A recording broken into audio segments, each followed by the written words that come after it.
మంచినీళ్ళు ఇవ్వటానికి చేతులు రాని జగన్ రెడ్డి సిగ్గుందా అని అడుగుతా ఉన్నా వైసీపీ నాయకులకి సమాధానం చెప్పండి. 5 ఏళ్ల ముఖ్యమంత్రిగా మంచినీళ్ళు ఇవ్వటానికి ఎయిమ్స్ కి నీ చేతులు రాలా. మెడికల్ కాలేజీ మెడికోస్ ఉన్నారు, నర్సింగ్ విభాగం ఉంది, 100 మంది పిల్లలు చదువుకుంటున్నారు, 20 లక్షల మంది పేషెంట్స్ వచ్చారు. 20 లక్షల మంది నీ 5 ఏళ్ల పాలనలో మంచినీళ్ళు ఇవ్వటానికి ఎయిమ్స్ కి చేతులు రాలా. చెట్టు నాటడానికి వెళ్తే అక్కడ సిబ్బంది అడిగారు, చంద్రబాబు నాయుడు గారు కట్టారు. కేంద్రం మంచి పేరు వస్తుంది కాబట్టి ఈ వాస్తవాలు బయటికి రాకూడదు. మంచినీళ్ళు ఇవ్వకపోతే పేషెంట్స్ వెళ్లరు. అంత దుర్మార్గమైన మనస్తత్వం కలిగిన నువ్వు ఇవాళ కలబోలి కబుర్లు చెప్తావా? మెడికల్ కాలేజీ పిల్లల్ని ఉద్ధరిస్తావా? పేదవాళ్ళని ఉద్ధరిస్తావా? దగ్గర ఇన్పేషెంట్లు 8,390 మంది ఇన్పేషెంట్లు 5 ఏళ్లలో ఉన్నారు. 3,753 సర్జరీలు అయినాయి.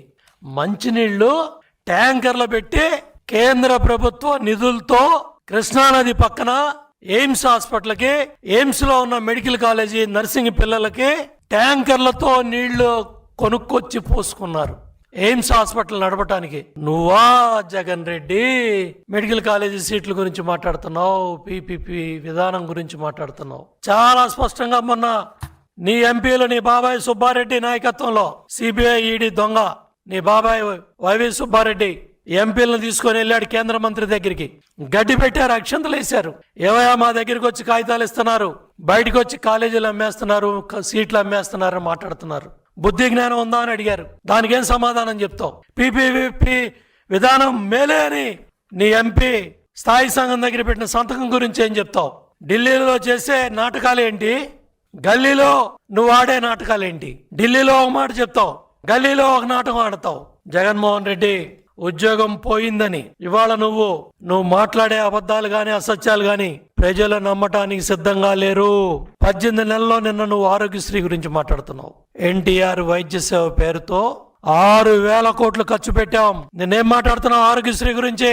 ముఖ్యమంత్రి సహాయ నిధి కింద 90,000 మంది పైగా 900 కోట్ల నుంచి 1,000 కోట్లు చంద్రబాబు నాయుడు గారు ముఖ్యమంత్రి అయిన ఈ 18 నెలల్లో ముఖ్యమంత్రి సహాయ నిధి కింద ఇంత పెద్ద ఎత్తున సాయం చేస్తా ఉంటే 5 ఏళ్ల నీ పాలనలో నీకు చేతులు వచ్చాయా జగన్ రెడ్డి? సాయం చేసావా జగన్ రెడ్డి? 108, 104 పీపీపీ విధానం మీద కాదా నడిచేదే? ఆరోగ్యశ్రీ కూడా అమ్మేశావని చెప్తావా? 108, 104 కూడా 5 ఏళ్ళు అమ్మేశావని చెప్తావా? చెప్పే శ్రీరంగ నీతులు, మాట్లాడే తప్పుడు మాటలు.